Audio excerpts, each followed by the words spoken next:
pasipriešinimas vyksta labai negražus pacientų su medikai. Nepasiruošiau iš karto atsakymo, bet man tai iš tikrųjų yra, aš labai laukiu tokių momentų, kad jų tokių atsirastų. Tas patarimas būtų, kad tikrai viskas bus gerai ir tu tikrai daug pasieksi. Tai aš Jurga Dudienė ir jūs žiūrit Skeletoną.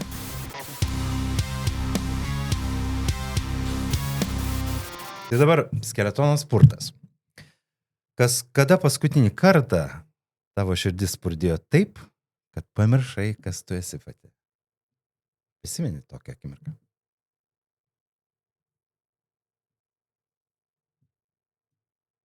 Nepasiruošiau iš karto atsakymo, bet...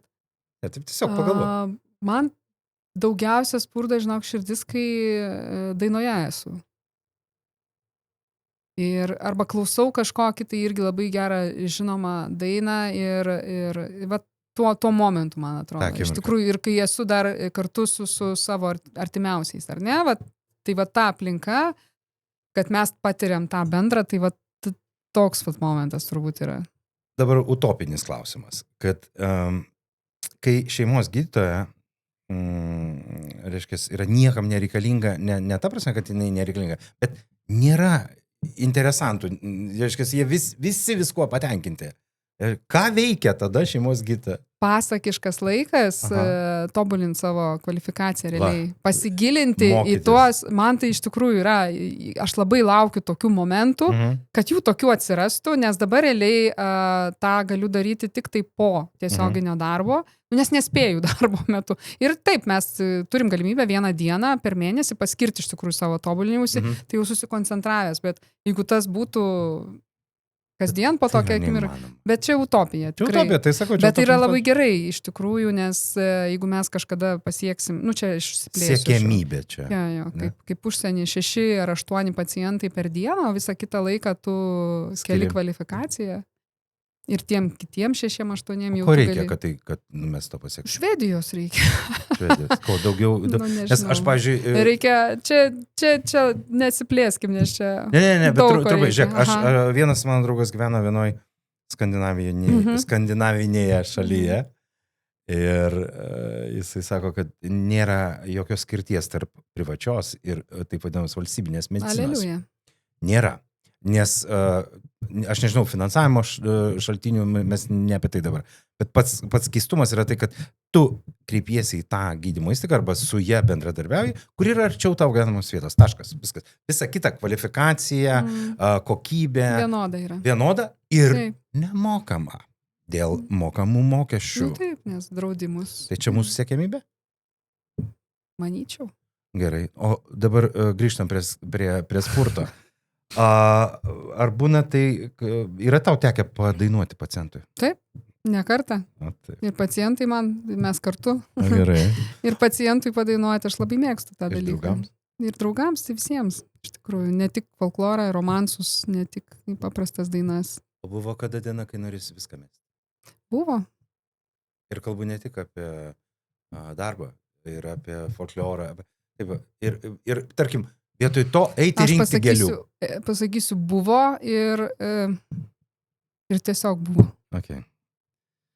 Gerai, jeigu būtum pasakos personažas, lietuviškos liaudės pasakos personažas, būtum ragana, yra toks veikėjas, ar žiniuonė? Turbūt žiniuonė. Priskirtum. Okay. Nors, žinai, iš to linksmumo kartais ir pabūčiau ir visai ragana. Man visai patinka iš tikrųjų vaidinti ir tokius spektakliukus visokius ten mini ir netgi darželį, kai buvom vaikų išleistuvės irgi teko, kas aš ten buvau ir tiltelis ir kas ten, bet kas aš galiu pabūt. Man tik duok vaidinti iš tikrųjų. O yra... Jeigu taip laiku persikelkim į nežinau, 20 metų atgal, bet savo dabar turėtum kokį patarimą iš savo jaunai, pradedančiai medicinos praktiką, ar pabaigusiai jau mokslus ir pradedančiai dirbti. Turėtum kokį patarimą savo?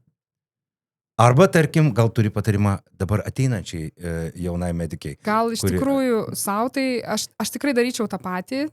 Ir tikrai stočiau vėl tą patį rinkčiausi, nes prieš 20 metų aš rinkausi, kurią specialybę rinktis. Tai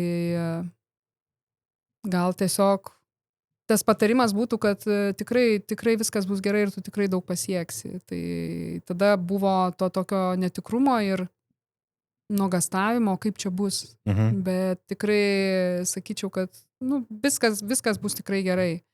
Ir jauniems ateinantiems aš kitą kartą patarimą tai dažniausiai pasakau, jeigu kas neaišku, skambink.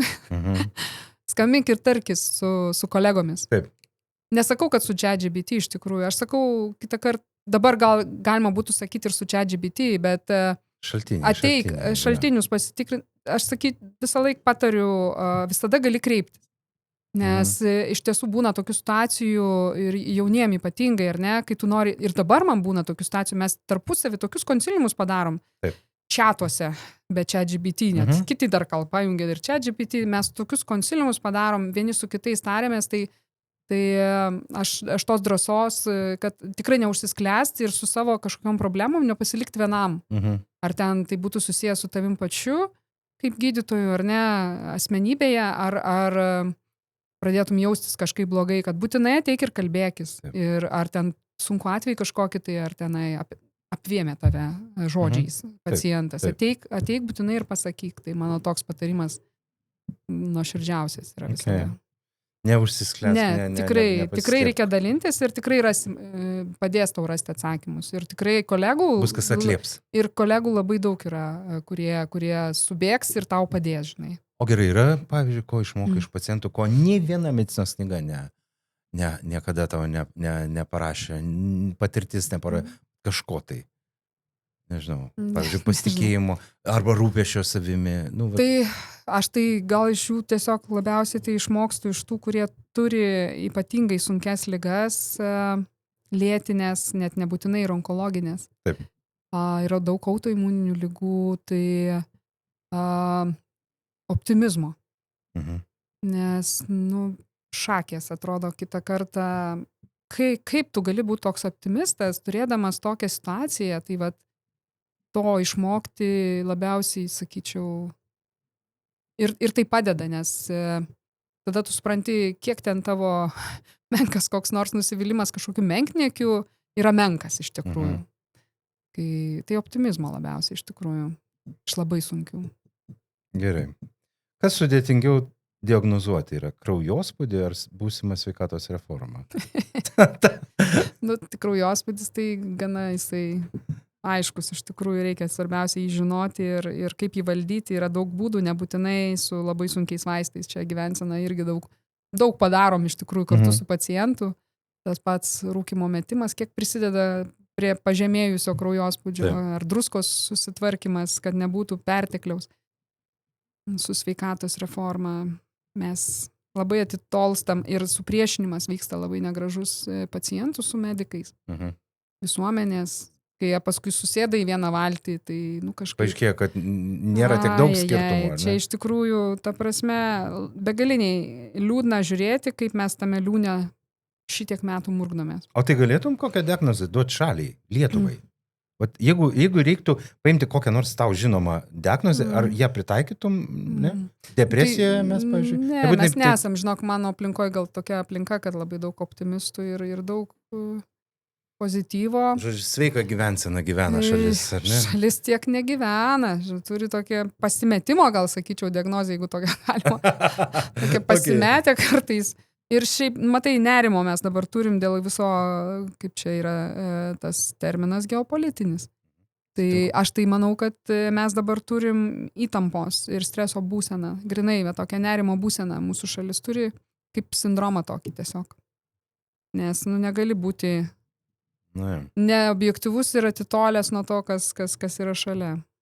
Aš beje, ukrainietiškai biškį išmokau padainuoti. Patina. Ką? Bet aš bijau dėl tavo balsą. Nežinau, kas ten. Daina kažkokia? Jo, labai gražios jų yra dainos. Bet kaip jų dainos kokios gražios yra ir kalba kokia yra graži. Aš sulig pirmom dienom labai mane sustiprino, pasileido internetuose, kur dienos... Oi, Lūdzi. Červona kalina. Pachililose. Jo, šitą optimizmas. Nu, klausyk, aš iki šiol, man užteko eilutė, perbėga. Taip. Šurpas per nugarą. Mūsų karo dainos visos, ar ne? Karo folkloras visas. Partizanų. Ir partizanų laikais irgi tie vis tiek iš dar seniau atėjo visi šitie ir kodėl taip jautriai kabina visus ir aš pati, kai dainuoju, tai ten vos išdainuoju tą paskutinius posmelius ten apie kareivėlį, žinai, ir visus artimuosius, kurie ateina pas jį. Taip.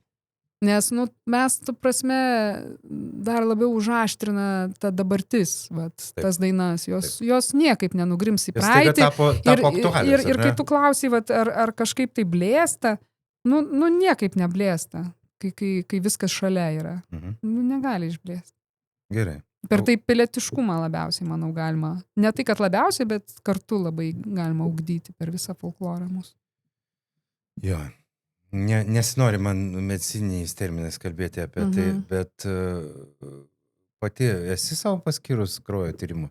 Taip.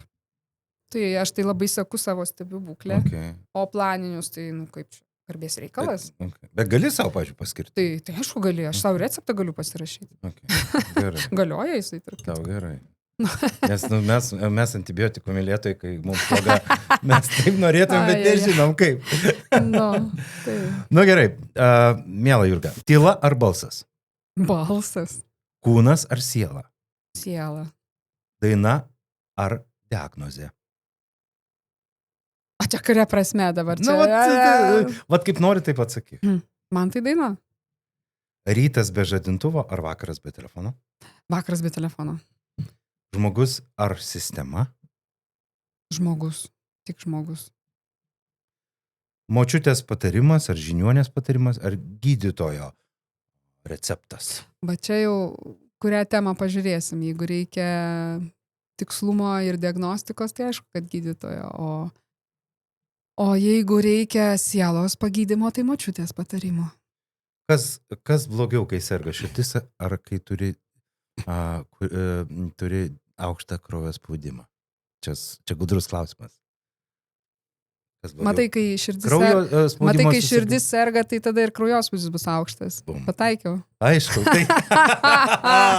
Koks sudėtingas klausimas, gydytojai. Gerai. Pavargus tylėti ar pavargus kalbėti arba dainuoti? Kaip pavargus? Kaip būni visiškai pavargus. Kas tau geriau? Patylėti ar geriau pakalbėti? Čia labai skirtingas nuovargis. Kai yra nuovargis nuo kalbėjimo, tai tikrai noras patylėti tiesiog. Arba nueiti ir prisidainuoti. Kaip prisigerti, taip ir prisidainuoti. Aš tą prisidainuoti turiu omeny, kad iki soties. Skausmas ar nejautra? Pasirink. Kas tau atrodo teisingiau? Žmonės kiti sako, man nereikia nejautros, aš galiu iškesti skausmą. Man turbūt irgi skausmas, iš tikrųjų. Kontekstas. Reikalingas tam, kad atsakyti, ar ne? Gerai. Tada bendruomenė ar vienatvė? Vienuma, ne vienatvė, vienuma. Čia jau irgi. Labai nuo amplikybių. Pasirink, prašau, dabar. Kas tau arčiau? Kas tau artimiau? Man dabar kas artimiau? Taip. Šią akimirką fotografija. Padarykim. Man bendruomenė dabar. Gerai. Kava su žmogum, kokiu nors žmogum, ar kava su savim? Su žmogum. Svarbiau tau yra būti išgirstai ar išklausyti kitą? Čia irgi labai nuo aplinkybių, iš tikrųjų. Kas labiau patinka? Vieniem patinka klausytis? Man ir taip, iš tikrųjų. Aš labai džiaugiuosi, kad aš sugebu klausytis. Ir man taip, išklausyti kitą žmogų yra labai gera. Lopšinė ar sutartinė? Čia jau irgi pagal kontekstą, nes skamba man visą laiką mano mamos lopšinė, tarkim, kurią aš vaikystės atsinešus ir dukrom perdavus, tai jinai tiesiog kaip leitmotyvas.